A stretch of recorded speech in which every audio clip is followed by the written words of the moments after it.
A lowball offer is good news. I know it doesn't feel like it when the number lands and it's a tenth of what you expected, but when the other side opens with something almost rude, I relax a little because that offer just told me 3 things they did not want me to know. And by the end of this video, you'll be able to read all 3. I'm an employment lawyer and negotiating settlements is what I do for my day job. First thing, a lowball offer tells you they want out. Nobody offers money, even a small amount of money, unless they'd rather pay than fight.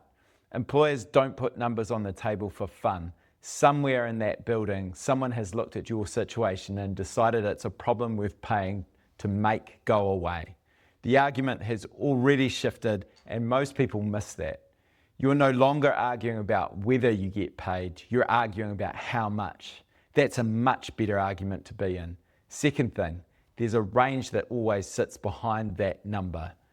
No company opens at its limit. Whoever approved that figure approved a range, and you've just been shown the bottom of it. I've seen the other side of this more times than I care to count. The instruction is never offer 8,000 and that's it. It's start at 8. We can go to 25 if we have to.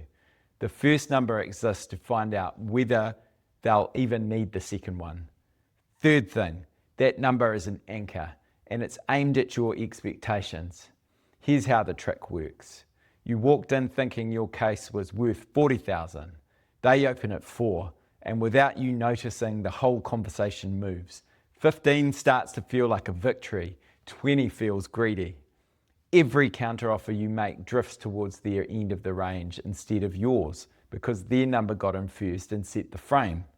That's all a lowball is. It isn't a valuation of your 20 years of work. It's a tool for shrinking what you'll ask for, which means your whole job from here is simple. Don't let their number do your thinking. Here's how. Never react emotionally. That's a data point for the other side. You want to be the calm one every single time. Don't counter yet either. First ask them one question. How did you arrive at that figure? It's polite, it commits you to nothing, and the answer almost always leaks.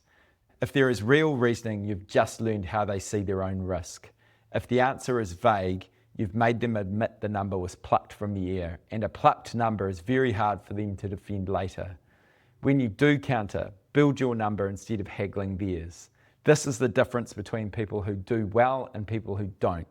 Haggling their number means going a bit above it and meeting in the middle they choose. Building your number means starting from parts. Notice the realistic time it takes to find comparable work, anything unpaid by them, and if the process was flawed, compensation for humiliation and hurt feelings, which is a real head of claim under the Employment Relations Act, not a nice to have. A built number comes with its own reasons. Reasons are what make a number hard to ignore. And when they say final offer, stay calm about that too. Final offer is a negotiating word. I've settled plenty of matters above a final offer. The word is there to test you, the same way the low number was. One more thing. Know what happens if there is no deal. Be at peace with it, because that knowledge is where calm actually comes from. If you know your fallback, no offer can scare you. So don't take a lowball personally. Take it apart. It tells you they'd rather pay than fight. It tells you there's more money behind it. And it's there to shrink what you ask for. But an anchor only works on someone who can't see it. Now you can. One last thing. That question, how did you arrive at that figure, does its best work in the pause that comes after it. I've made a whole video about that pause. It's called the silence technique. Watch it next and leave me a comment. What's the worst first offer you've ever had, and did they move off it? I read every comment.